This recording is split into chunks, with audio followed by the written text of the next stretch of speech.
The life and sad ending of Danny Wells. Jack Wesselman, known as Danny Wells, was born in Montreal, Canada, to Eli and Eunice Wesselman on April 7, 1941. His acting career spanned, beginning in 1972 on the comedy television show Love, American Style. In 1975, Wells made his film debut in The Strongest Man in the World. He then went on to appear in a string of successful movies, including Private Benjamin, released in 1980, starring Goldie Hawn and Eileen Brennan. The Woman in Red, 1984, starring Gene Wilder, Magnolia, 1999, and The Last Kiss, 2006, where he played the uncle of Michael Weston's character, Izzy.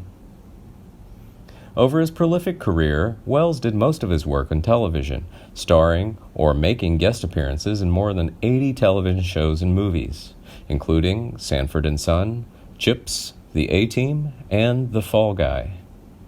In 1975, he starred in the most notable role of his career, Charlie the Bartender, on the hit television show The Jeffersons. Wells played Charlie as a recurring role throughout the entire 11-season run until the show was canceled in 1985. His character Charlie owned Charlie's Bar on the first floor of the Colby East luxury apartment building where the Jeffersons and Willises resided. On the show, Wells's character would offer advice to the residents. A running gag throughout the show's run would be that someone, more often than not Lionel, would be having drinks with George Jefferson, played by Sherman Hemsley, and Charlie would hand them the bill, as George would have already sneaked out before paying.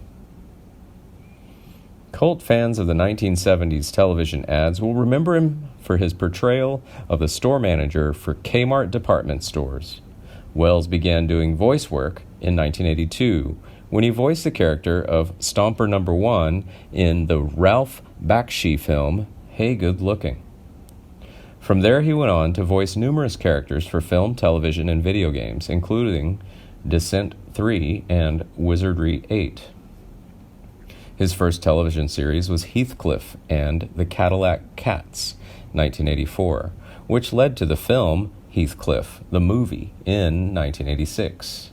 He voiced several other animated series, such as Batman, the animated series, Grossology, and Johnny Bravo, but it was in 1989 that Wells starred in and voiced the animated character that he is perhaps best remembered for with TV viewers of a certain age, Luigi from the Super Mario Bros. Super Show. In 2002, Wells starred as film executive Jack L. Warner in the made-for-television movie Gleason, starring Brad Garrett as Jackie Gleason. As a composer, Wells wrote the music for the 1979 CBS TV movie Never Say Never, starring George Kennedy and Anne Sheehan. Sadly, Wells died in Toronto on November 28, 2013, of cancer at the age of 72. He was buried in Mount Sinai Memorial Park Cemetery in Los Angeles, California.